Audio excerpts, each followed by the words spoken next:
अमित शाह ने कांग्रेस की बहुत चिंता कर ली, वो हम सब ने उस इंटरव्यू में देखा। उन्हें कांग्रेस के शून्य पे आने की उम्मीदें जो है उस पे जनता पानी फेरने वाली है। अभी 10 मार्च को वो रिजल्ट हम सबको दिखेगा। और उन्होंने बात की आतंकवादियों के लिए सॉफ्ट कॉर्नर रखने की। शर्म आनी चाहिए देश के गृह मंत्री होकर ऐसा वक्तव्य देते हुए उस परिवार के लिए, उस पार्टी के लिए जिसने अपने दो दो प्रधानमंत्री खोए हैं आतंकवाद। तो शर्म आनी चाहिए थोड़ी। लेकिन उनसे क्या एक्सपेक्ट कर सकते हैं, उन्हें इतिहास क्या पता 2014 के पहले का। जो 12वीं पास करके इंटर करवाते हैं, तो वो उनसे मैं उम्मीद नहीं कर सकती कोई लॉजिक की वो बात करे। और उन्होंने बहुत सारी चीजें गिनाई वहां पे। आज अगर उत्तर प्रदेश में चुनाव है तो वो बोलते हैं कि बीएसपी का वोट बैंक है, उनका अभी भी वहां प्रभाव है, ओवैसी जी को वोट मिलते हैं। क्यों मिलते हैं आज बीएसपी और ओवैसी क्यों याद आ रहे हैं? क्योंकि एक ही थाली के चट्टे बट्टे हैं। क्योंकि वो पोलराइज करना है उन्हें, वोट पता है भाजपा को कि उन्हें बहुमत नहीं मिलने वाली, इसलिए आज वो बहन जी और हमारे ओवैसी भाई साहब के लिए बैटिंग कर रहे थे इंटरव्यू में। उसके बाद उन्होंने एक और बात की। सृष्टि मैं समझ गई आप यहाँ क्या कहना चाह रही हैं, और इस सवाल को मैं अनिला सिंह जी के पास भी ले जाऊंगी, लेकिन उससे पहले एक और सवाल जो अमित शाह ने कोट भी किया। उन्होंने बाटला हाउस एनकाउंटर के बाद आंसू वाली बात कि सोनिया गांधी की आंखों में आंसू आ गया था, और यह बात किसी और ने नहीं कांग्रेस के ही नेता ने कही है, उसका जिक्र किया।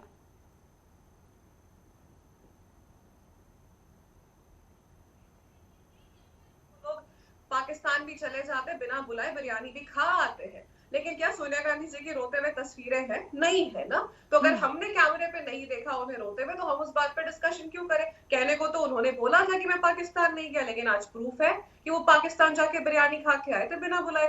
और जब बाटला हाउस की बात करते ठीक है, अनिला जी से जवाब ले लेती हूँ। अनिला जी, आपके लिए कई सवाल यहाँ पर खड़े हो गए हैं। पहला सवाल ये है कि जो झूठ समाजवादी पार्टी कह रही है कि जो तस्वीर रखी गई, अनुराग ठाकुर ने जो तस्वीर दिखाई, आपके बीजेपी के नेता तस्वीर दिखा रहे हैं, सैफ जो आतंकवादी दोषी करार दिया गया है उसके पिता और अखिलेश यादव की तस्वीर, वो झूठी है। वो कह रहे हैं उसका समाजवादी पार्टी से कोई लेना देना नहीं है। और दूसरा सवाल जो कांग्रेस की तरफ से उठाया गया कि आज आपको बीएसपी और एआईएमआईएम उन दोनों का वजूद यूपी में नजर आ रहा है, इसलिए ताकि चुनाव के बाद कोई गठबंधन हो सके, कोई खेल हो सके। मेरी सबको राम राम।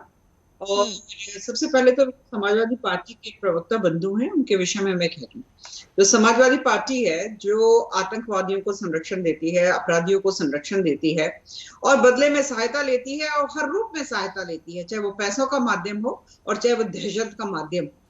क्योंकि इन लोगों को स्वार्थ की राजनीति करनी है, वोटों की राजनीति करनी है, वोट बैंक के लिए इनको तुष्टिकरण भी करना है। तुष्टिकरण के तहत जो मुसलमान माइनॉरिटी है उससे अगर आतंकवादी भी निकलते हैं तो उनको भी संरक्षण देना है। इसीलिए मैं समाजवादी पार्टी को नमाजवादी पार्टी कहती हूँ, क्योंकि ये पूरी तरीके से डूबे हुए हैं। नमाजवादी होने में कोई गड़बड़ी है क्या? नमाजवादी होने में कोई खराबी तो नहीं है क्या?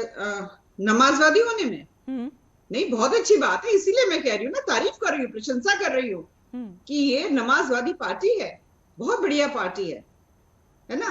इसीलिए बारंबार जो है, चाहे वो कांग्रेस हो चाहे समाजवादी पार्टी हो, भगवा को आतंकवाद से जोड़ते हैं।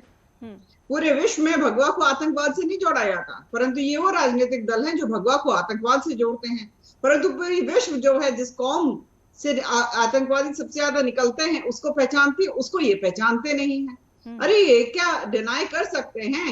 चाहे मोहम्मद तारिक हो, अहमद हसन हो, मुख्तार हसन, मोहम्मद अली, अजहर रहमान, नौशाद, नूरुल, याकूब नासिर, मोहम्मद कलीम, ये कौन लोग हैं? इनकी वकालत करी कि नहीं करी कि इइनको बेल मिल जाए? वलीउल्लाह कौन है? मोहम्मद तारिक कौन है? गोरखपुर ब्लास्ट क्या था? वाराणसी ब्लास्ट क्या था? बकायदा नाम, रामपुर ब्लास्ट क्या था? जवाब दीजिए। जी बकायदा यहाँ पर नाम बताए जा रहे हैं। देखिए, पूरा उत्तर प्रदेश देख रहा है और ये बात बहुत अच्छे से पता है पूरे प्रदेश को कि भारतीय जनता पार्टी की राजनीतिक जमीन खिसक चुकी है। किसान, मजदूर और यहाँ के युवा, विद्यार्थी, हमारी मातृशक्ति इनसे हिसाब मांग रही है, और हिसाब की चीज यानी आपके पास भी जवाब नहीं भुवन, इन नामों का कोई जवाब आपके पास भी नहीं है भुवन जी? बिल्कुल, हमारी जितनी आजाद भारत में जितनी बड़ी हिम्मत माननीय अखिलेश यादव जी ने करी, मैं चैलेंज देता हूं किसी भी राजनीतिक दल को, आज तक किसी राजनीतिक दल ने नहीं दिया। केवल अखिलेश यादव जी ने कहा जो कानून का पालन ना करे वो हमको वोट ना दे। ऐसे नेता हमारे पास है माननीय अखिलेश यादव जी। ऐसा बयान किसी आजाद भारत में किसी नेता ने कहा? ठीक है, अनिला जी वोटों की बातें ये करते हैं। अनिला जी जवाब। अभी 2 दिन पहले आपने देखा होगा अखिलेश जी मंच पर खड़े होकर क्या कह रहे थे? पुलिस, ए पुलिस, पुलिस, ए पुलिस। ये है तरीका समाजवादी पार्टी का। पुलिस को हड़काओ और बदमाशों को साथ बैठाओ, यानी कहना कुछ है, करना कुछ है, कथनी कुछ करनी कुछ। अनिला जी एक और सवाल, खड़े होकर पुलिस को फटकार रहे हैं। एक और सवाल आपके सामने है अनिला जी। लोग अखिलेश यादव जी के साथ धक्का कर रहे थे आज प्रयागराज में, इनके जो इवेंट मैनेजर है पता नहीं कहां से भीड़ लेकर आते हैं। हाँ। अखिलेश यादव जी के लिए वो चुनौती बन जाती है। उस पुलिस ने ही संभाला कि अखिलेश यादव जी के ऊपर कोई हमला ना हो जाए, और उस पुलिस को कहते हे पुलिस ऐसा करके बात